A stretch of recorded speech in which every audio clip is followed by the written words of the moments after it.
Series director for the YourBigPlans.com 500 Sprint Car Tour joins us now, Jared Owen. I want to say congratulations, man. We're going into the 5th year of this series, and the first 4 years, you guys have grown each and every year. But last year, we saw a new champion, Dakota Armstrong. You know, a lot of highs. Car count was up last year. Just kind of sum up 2025 for me with the tour.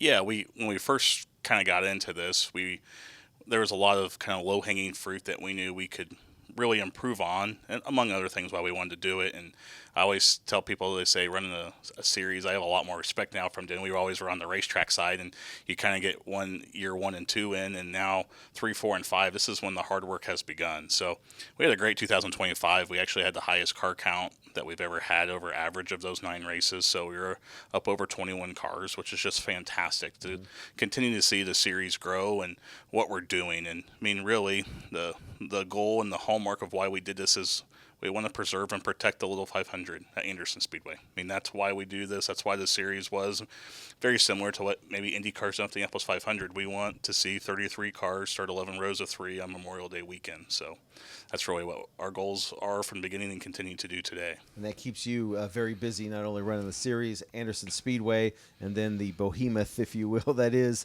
the month of May for you guys there with the Little 500. Yeah, people ask how many days a year you work on that. I feel like you take a couple days off and you work about 360 days on the Little 500. I mean, it's a race unlike any other. Do you know what I mean? It's going into its 79th year of Anderson Speedway, and we've kind of turned the page here in the recent years with the introduction of Unified Group Services and a great partner of Anderson, Indiana, and Ed Martin Automotive Group and Mark Harrison and the team there. I mean, long-standing partners in racing, but I mean, 2 great Anderson companies that have really stepped up, and they support what we do at Anderson Speedway 1, but believe in the Little 500 and want to see it go on for another 70 years. In October of last year, as we were getting ready to wrap the year up at Indianapolis Raceway Park, a big announcement for you guys with a new title sponsor coming into 2026. Yeah, so we started out the first couple of years of the series, or the first 2 years we had a title sponsor, and you're always looking for a great fit. You want someone that's going to work with you and a partner, and sometimes you don't want to just be a transactional thing. Let's build something together, and that's important to us.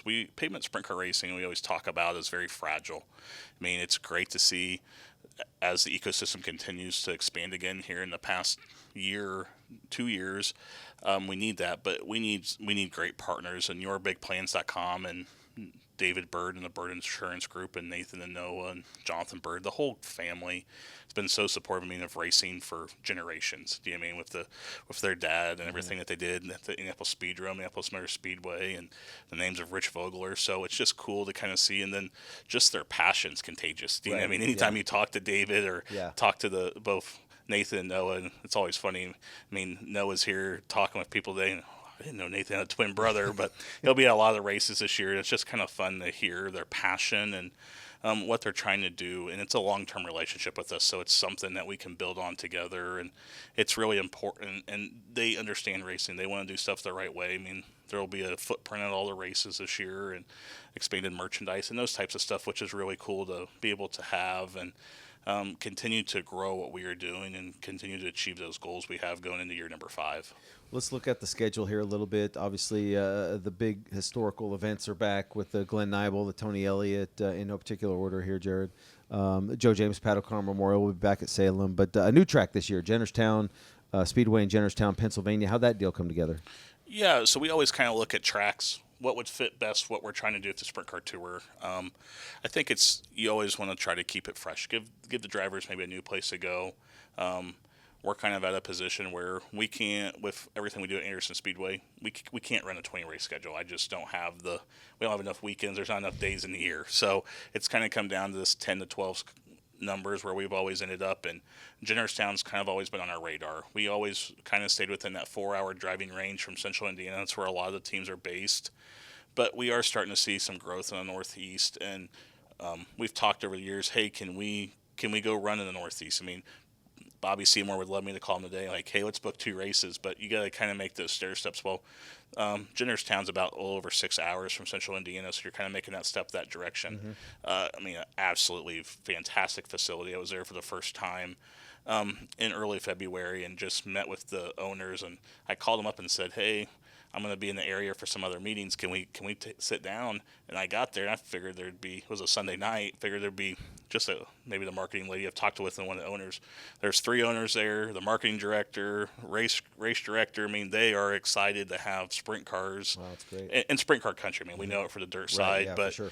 those guys, absolutely first class facility. We were there unfortunately on a cold, snowy day, but I still had to walk around. But absolutely beautiful bleachers. They're doing work there. I mean, a big half-mile paved, a little bit flatter than what we're used to seeing here in the Midwest. I mean, fortunately, we have 2 behemoths in Winchester and Salem, and I mean, Toledo's no slouch. Unfortunately, because of where it is, they kind of I always joke with people, it's kind of underneath the radar. I mean, it's still it's a fast half-mile track, pretty banked, but still a little bit flatter, but just top flight facility. I mean, paved parking in the middle, and their fans show up when they do, sprint car races. So it'll be the very first non-wing sprint car race ever when we go back in July. So we're really excited. Yeah, that's going to be really cool. One that I've never been to Jennerstown, so looking forward to that one for sure.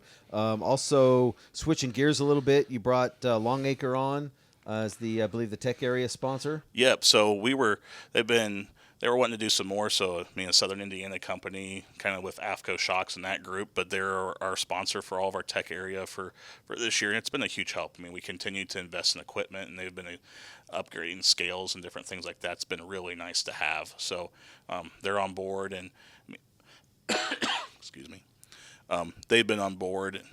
Jumped on board and been a big supporter. And I mean, we're going through, like every time we go through a transition of some new people. So Ben Phillips will be our tech director this year. So kind of nice. He comes in, he's got a brand new trailer, new equipment, different stuff like that. Yeah, so, for sure. So that looks good. And then Tom Hansing, who a lot of people know for a long time in the flag stands, jumping over, and he'll be our race director for 2026. Cool. So kind of some new faces, some people in different positions than what they have been, but very excited for kind of some new people to take on bigger roles.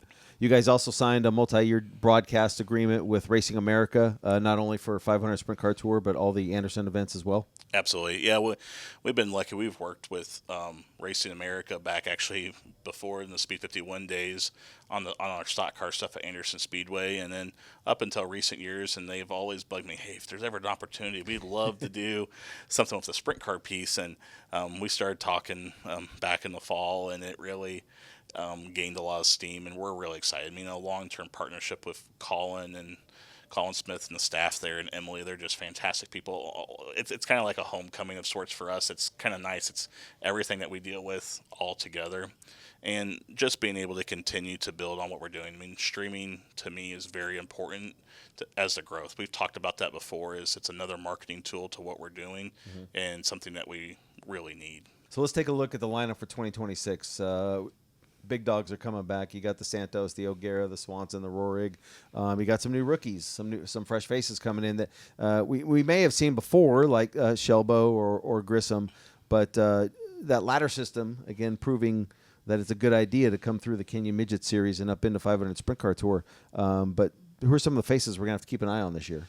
Yeah, so that rookie class, kind of the first couple of years, only had 1 or 2 new drivers, and I think we're up to 6 for this year. So some faces we've seen before, we've kind of done, if they've ran less than 3 races before, not considered a rookie. So we saw Colin run the Little 500 2 years ago.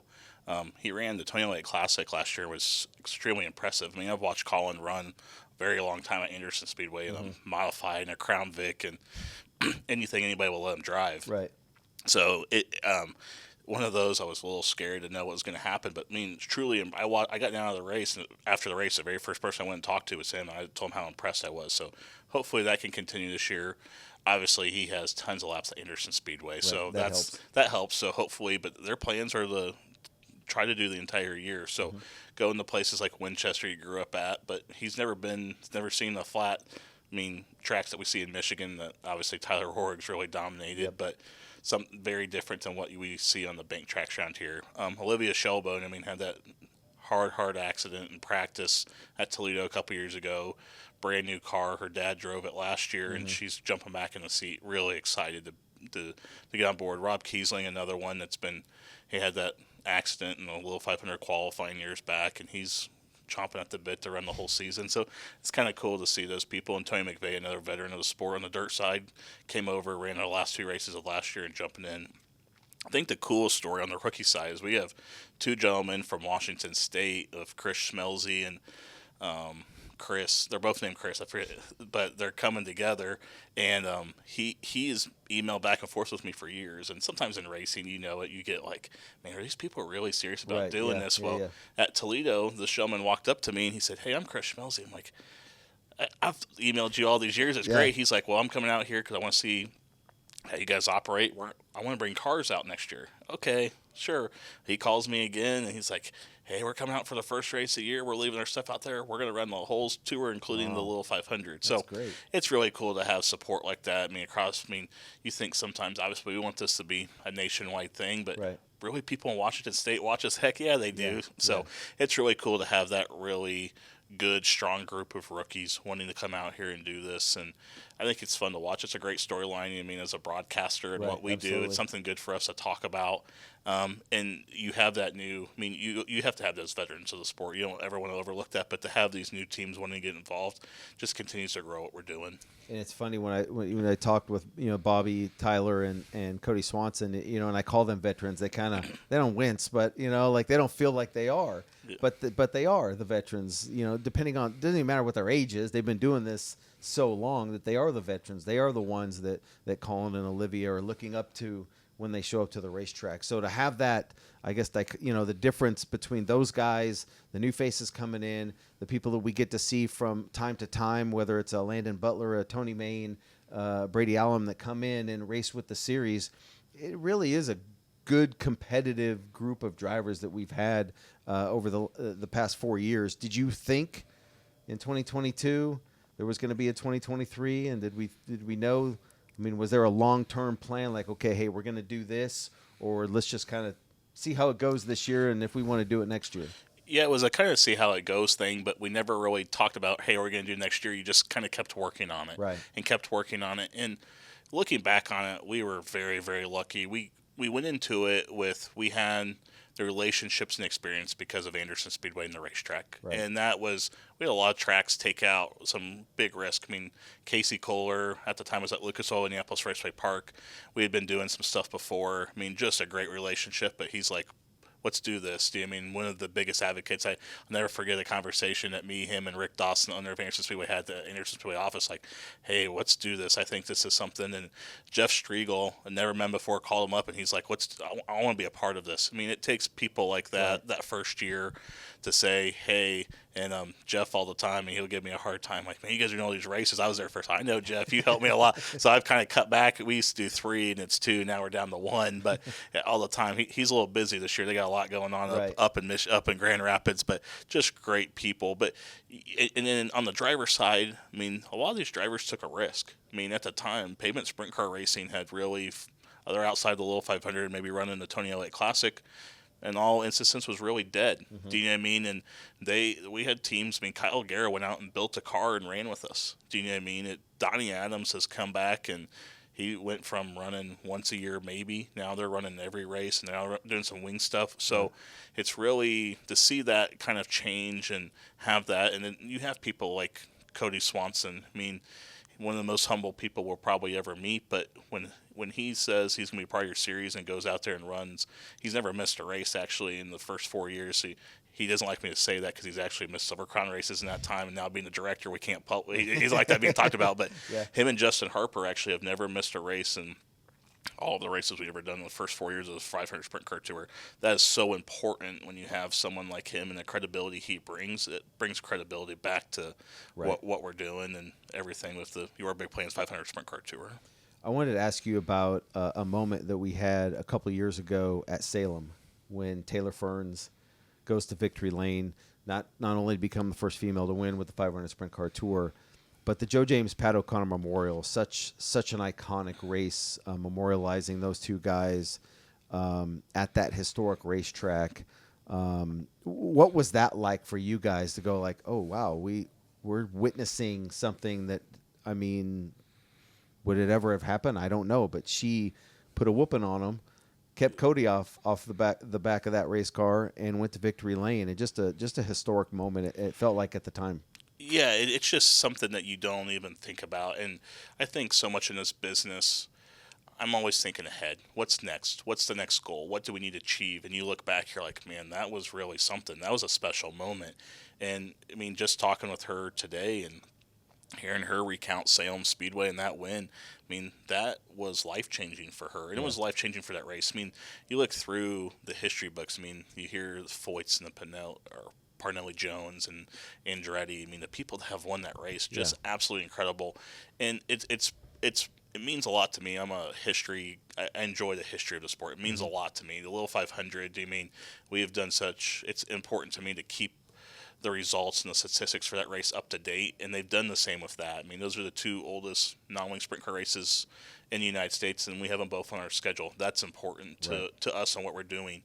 And that moment, it shapes history. It shapes what we're doing, and it's so cool. I mean, obviously, being from Indiana and seeing that and growing up around, sprint cars, it's a passion, and it continues to shape what we're doing. I mean, Salem and Winchester, to go back a little bit, we kind of talked at the beginning. We're like, well, we're never going to run those racetracks. When we started the tour, that was one of the conversations we had with Rick Dawson, Casey Kohler. We're like, man, maybe we shouldn't run these places, but we'll see. So down the road, and things have changed. I mean, Dan Redmond and Steve Orr's great friends of ours have started promoting Winchester, so that makes that a little easier. Great people that we work with. And then Glenn Luckett went down to Salem Speedway. Nick Bohannon, who at the time owned Cody Swanson's car and has since sold the track. It makes that transition better. But we went down there and tested, and not a lot of people know this, but everyone's like, we like to test at tracks if you've never been before. You want to check tire wear. That track's very, very rough. Do you know what I mean? And so someone's like, you should take Cody Swanson down there. Well, you're going to take Cody. At that time, he'd won like 6 Silver Crown races in a row, though. Yeah. He's going to tell you, he's like, track's perfect. No big deal. We can make this work. So we started talking, and then me and Cody talked. He's like, you need to take someone that's never been there. So we took Jackson Masenko there. So at the time, I think this was back in 2023. So he had just completed his first year in the Sprint Car Tour. Right. So he got there, brings his dad, never seen the track in his life. He walks in, his dad looks at it, and he says, they race cars here? I said, yes, sir. And I had never been. I went for a meeting before. I'd never seen a car on that track, and the car comes off turn 4, kind of goes where that gate's at, goes over that bump in the 1, and you're like, holy smokes, they fly here. It's unbelievable. It's unbelievable just to see. So it's cool to see the history and still the O'Connor family's presence in that race. If you go to the race this year, we really encourage a lot of people to go. But the family actually sits out if you look out in the middle of 3 and 4, there'll be some people hanging out there. That's the O'Connor family. They like to always sit inside for the race and then come to Victory Lane and present a trophy. So they're still involved to this day, and it's great to have them. The funny side note story, the next day after she won, I'm going to the Little League field in Brownsburg, and I'm sitting there waiting for my son's game to start, and Pancho Carter's there watching his grandson. And I've known Pancho for a long time when his sons raced against us. And I said, hey, Pancho, you happened to catch the race last night? He goes, she must have been fast. I don't know how she kept, you keep Cody Swanson behind you at a place like Salem. You got a good car, and you're doing a good job. So it was pretty cool to see that, he watched it and recognized, that she had a heck of a show. So that was pretty cool. Neat moment on the series to this point. But predictions, 2026. Tough to throw a name out there. You got Dakota coming back, trying to defend his title after his topsy-turvy season once again last year. But who does Jared Owen, the race fan, think can win this championship? We don't get to do that very much in this business, get to be the race fan, but I do enjoy it. I think if Tyler commits to all the races, and it sounds like Tyler Warwick being that, he's going to be tough to beat. I mean, we gotta see him be beat in the state of Michigan. Kyle Guerra, I'll be honest, probably had his number at Owasso, probably was the best car, which we've not seen yet, and just with the redraw, the way we do the series, Tyler drew first on that night. So I think some things different there. That was a blank slate. I know the guys are really itching to get back up to that facility, and just incredible. Obviously, what Rex Wheeler and the team have done there. But I think until we see that, Jennerstown's going to be, it's kind of fun. We have one each year. It's kind of like they did run a Silver Crown race there kind 2 years ago. Equalizer. Yeah. I think Bobby Santos ran some wing races there, so he's going to have a pretty good notebook. Kyle Guerra, I mean, we did some interviews earlier, was talking about, I mean, he started off the year strong, and when they had those engine issues that kind of derailed the season, but if they can get a strong year, I think he's one really to look out for. Those would be, I think, the two names that stick in my mind. You can't ever rule out Bobby Santos. Do you know what I mean?